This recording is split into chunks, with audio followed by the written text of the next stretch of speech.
May the words of my mouth and the meditations of all of our hearts be pleasing in your sight, O Lord, our rock and our Redeemer. Amen. Please be seated. Good morning, everyone. A fun statistic for you this morning. Do you know that it's estimated that the average adult makes about 35,000 choices a day? I know. You're like wondering, why do I feel overwhelmed all the time? Yeah, 35,000 choices. Life is always presenting us with choices. Big choices, small choices. Most of these are mundane. They occur daily. Like, do I hit the snooze button and stay asleep a little bit longer? Do I want to listen to the news before I start my day and depress myself? Or do that later? Do I want to finish my taxes this week or push that off till next week? Right? So mundane stuff that we have to think about every day. I'm not even bringing up the subconscious choices that we have to make. And then there are those bigger opportunities that present themselves with choices. They come less frequently, but they require much more thought. Like, what do I want to study or major in? Or what do I want my career path to be?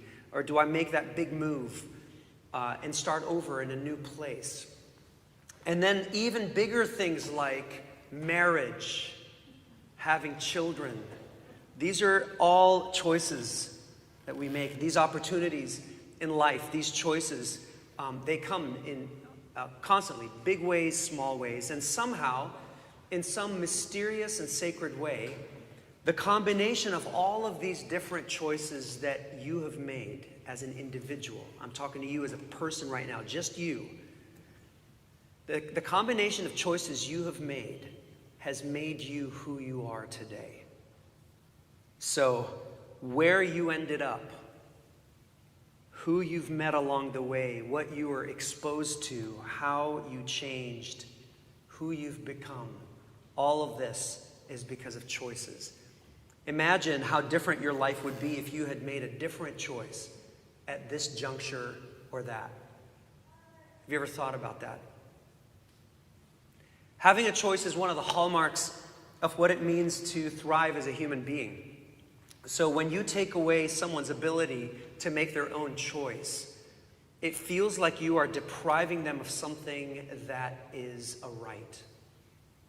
So we thrive when we make choices. Even from the youngest of ages, we want to feel like we have a choice. I remember when Tanner and I were doing parenting classes years ago, and they said that the most important thing is to make sure that whatever it is that you do, that you're giving your child a choice. I mean, this develops them into a mature person who has choices. And they clarified for us, a choice isn't like we're going to brush our teeth. You either brush your teeth or you get punished. Like, that's not a choice, right? You either brush your teeth or we don't read a story for bed. That's like an ultimatum.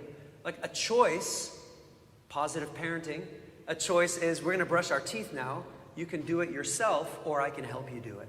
Right? That's a choice. I think about the difference in our world today between those who prosper and those who suffer. Between those who feel like they have opportunity and those who don't. Between those who have freedom and those who don't. The difference, at the end of the day, comes down to the degree to which you have the ability to choose. So like when I go to the grocery store, and I'm looking at all of the different brands of cereals, right? All the different brands of bread or dairy products or toothpaste. Like I think about like just the food part. I'm not only choosing when I want to eat. I am choosing what I want to eat, how much I want to eat, where I want to eat. Just think about all those choices that I have the privilege of. And then think about if you don't have money in this country. Or think about if you live in places like Sudan or Haiti or Gaza. Think about the absence of choice around food. The freedom to choose is at the heart of human thriving. Our sense of dignity as a people and as individuals and a group of people is intertwined with the gift of choice. Sometimes we wonder, why doesn't God just intervene and fix our problems in our world? I know you've had that question. I definitely have. Well, today I want to argue that God has intervened and is intervening, except what God does is that God honors this beautiful design of choice. So God does not step in apart from us and fix things. Instead, the way God intervenes is that God gives us something to choose. It's an invitation that we are free to accept or not accept. That's how God intervenes in our world. So if you've asked the question, why doesn't God intervene? The answer is God does intervene, except it comes as an invitation. And this is the invitation. It's in 2 words, and the Gospels are all about this invitation. The words are, follow me. Follow me. This is God's intervention. It's the choice that you and I have to follow. Now, it's an interesting word, this word follow. In the Greek, akolutheo, if you just look for this word, you'll see that it shows up 79 times in the Gospels. I know we usually think of it in terms only of the calling of the first disciples. We'll talk about that in a second. But it's all over. It's all over the Gospels. This word akolutheo, follow, and it is almost exclusively used for discipleship, following Jesus. And just to clarify, before I go any further, I am not talking about being a Christian. And I'll talk about that with you in a little bit. So, follow me. So what stories do we think of when we hear the words follow me? We think of Peter and Andrew, James and John by the Sea of Galilee, fishermen. We think of Matthew, the tax collector, and Jesus walking up to all these people and saying to them, follow me. And it's so interesting that they don't seem to ask a lot of questions. They just, at least the way the stories are portrayed, they drop everything and they follow him. And I was thinking about that this week, just how funny that is compared to me. For example, I was invited just this past week to join a committee, diocesan committee. And I had all kinds of questions about just the committee, right? Like, so how many times a week does it meet or a month does it meet? What are the expectations? For how long do I need to serve? Is it 1 year, 2 years, 3 years? That's just me asking questions about a committee, right? These guys, Jesus says, follow me. They drop everything and they follow him without asking any questions. And the more I thought about it, in light of this morning's gospel reading, the more I realized it's probably a good thing they didn't ask questions. Because as we're about to see in this morning's gospel, is that this invitation, follow me, this choice that they had, is about a whole lot more than just trekking around with an itinerant preacher in the land of Palestine. It's about a whole lot more than just saying you're a Christian and going to church on Sundays. It's about a whole lot more than that. Follow me is the choice to become like Jesus. So in this morning's gospel reading, Jesus essentially says this. He says that his life is oriented toward generating more good in the world. That's the purpose of his life. His life is oriented toward generating more good in the world. And then he says, whoever serves me must follow me. And where I am, there my servant will be also. So following Jesus is the choice to become like Jesus. So it's the choice to intentionally make our lives oriented toward generating more good in the world. Where I am, there my servant will be also. So following Jesus is showing up where Jesus shows up. It's doing what Jesus would do, responding how Jesus would respond, seeing the world the way Jesus sees the world. Now, if you're thinking to yourself, that sounds so religious. That sounds so religious. Like, that's the kind of stuff I don't like about religion. Like some pastor standing up in the pulpit telling you you should be a better Christian. Like, what would Jesus do? Do that kind of stuff. So if that's what you're thinking right now, you're missing what I'm saying. So I'm not talking about religion. I'm not talking about denying yourself pleasure or life or fun or adventure. I'm not talking about that. I'm talking about your code. I'm talking about your compass. I'm talking about what you believe will change this world. I'm talking about your life orientation. So, what do you see as your ultimate purpose in life? Are you here just to be happy? Or are you here for something more?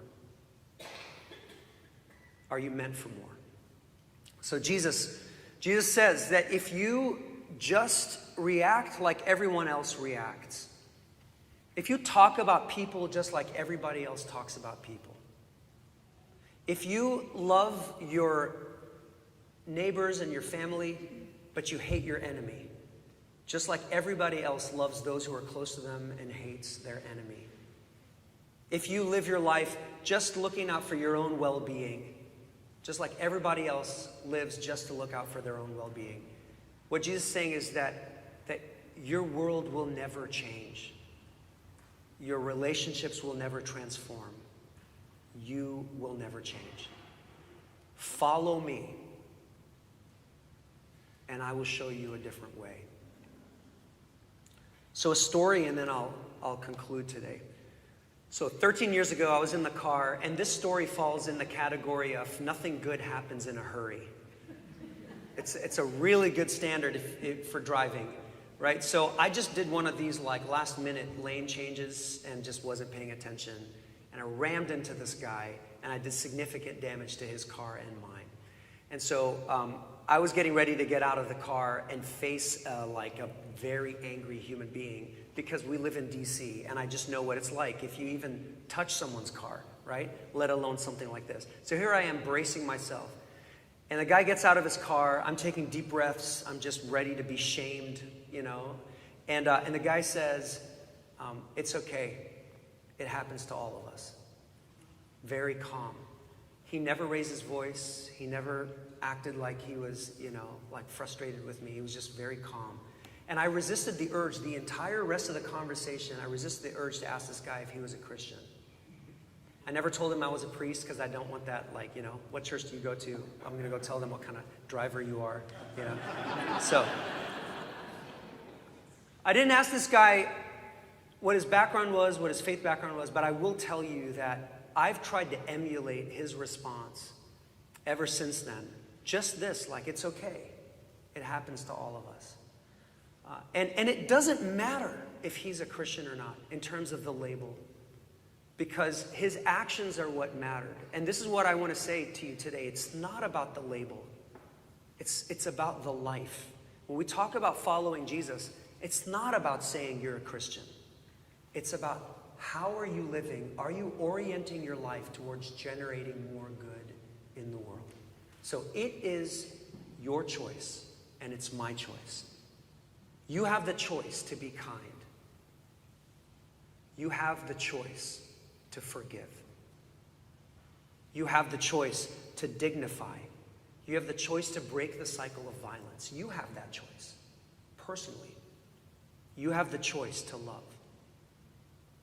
So the question is for us today, when you think about your circle of family, friends, when you think about where you spend most of your time, at work, who are the people that you interact with? What are the dynamics? What works or doesn't work? What situations or challenges are you dealing with in all of the spaces that you exist in, when you vote, when you watch the news? In all of these spaces, the question is if I have said yes to following Jesus, and if Jesus says, where I am, there my servant will be also, then the question is, am I showing up where Jesus is showing up? Am I showing up how Jesus would show up? Am I following that example? Who would Jesus critique?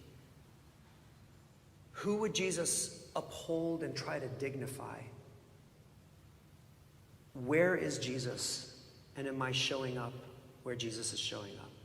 So, if you've ever asked the question, where is God? Why God does not intervene and just fix things? I want to tell you God does intervene. And God's intervention is this: follow me. And the choice is yours.